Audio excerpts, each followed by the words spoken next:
Let me tell you about the time and the day that I died.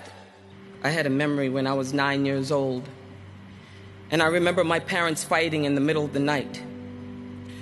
My older sister, Diane, told me to go in the house or people would hear me. So I ran in the house. I ran to the bathroom screaming still, just couldn't stop, and got down on my knees and closed my eyes.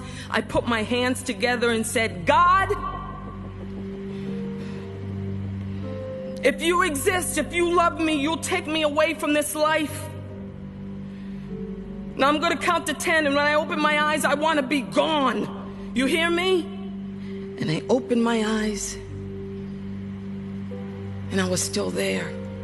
On top of that, your father also was an alcoholic, right? Yeah. And he beat your mother, so you had to live with that abuse as well. What kind of a scar has that left in terms of dealing with that? What did you do as a child as you saw your father beating your mother? The only thing I knew how to do was to just stand there and be frightened, and to go to school with that trauma, to go to school being hungry, to go to school smelling. How did you rise out of that anger of the injustice? Oh my God. I don't necessarily feel like I'm out of the anger. He left me right there, so when I gained vision and strength and forgiveness, I can remember what it means to be a child who was hungry. I could remember what it means to be in trauma. I could remember poverty, alcoholism. I could remember what it means to be a child who dreams and sees no physical manifestation of it. I could remember because I lived it. I was there. We would go to bed and hear rats killing the pigeons in the roof. I mean, loud, squealing noises. We would wrap our sheets around our necks at night because the rats would crawl through holes in the wall, and you could hear them eating our toys at night and jumping on top of our beds.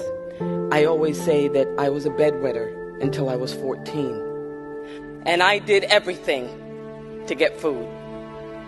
I've stolen for food. I've jumped in huge garbage bins with maggots for food. And I sacrificed a childhood for food and grew up in immense shame. The one thing that I learned when I was poor, and this is something that people just need to say out loud, okay, is that you are invisible. Nobody sees you. You know, they say that the two most important days in a person's life is the day you were born and the day you discover why you were born. I absolutely knew I wanted to be an actor because I wanted to be somebody. I wanted to dream big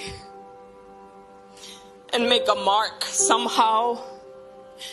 What is that one element that literally helps that kid who has nothing achieve ultimate success? What is that one factor?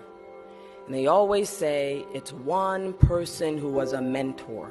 I saw Miss Cicely Tyson in the autobiography of Miss Jane Pittman, and I saw a physical manifestation of a dream. I saw something that I could put my feet on the floor when I got out of bed in the morning, and I had a passion that could drive me. Just drive, that's it. But at 28, I crashed and burned because emotionally I didn't get out. But as much as I didn't want to be my mother's daughter, I was very much my mother's daughter. I was still very much traumatized by the past.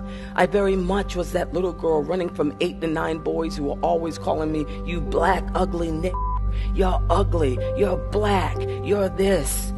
It still very much was internalized in me, and it manifested itself through low self-esteem, through bad relationships, with not believing in myself.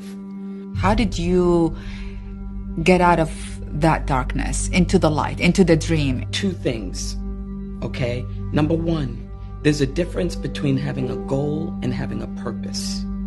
It's a vision for a future that is living a life that is heroic. The other part of it is understanding your mortality, that you have a dash of time And what do you want to do? How do you want to run this leg of your race? Everybody in this room, I'm sure at some point, has gone through something in their lives, and you've survived it. But not only did you survive it, you took that trauma, that hurt, that revelation, or whatever it was, and you used it to connect, to give, to influence. I have a picture of you. Oh my God. What message you have for that girl? I have a message for that girl. History is not the past. It is the present. The world is broken because we're broken. Who said that all of who you are has to be good? All of who you are is who you are. How about owning it? Owning all of it. The good and the bad. Own every heroic deed and experiences, even if they were traumatic. Own it. And then you seize the sword. No one and nothing can be great unless it costs you something. The living life for something bigger than yourself is a hero's journey. You have only to follow the thread of the hero path. Your existence is an amalgamation of every triumph, every hard-won battle, and yet here you are, privileged, blessed, to do what?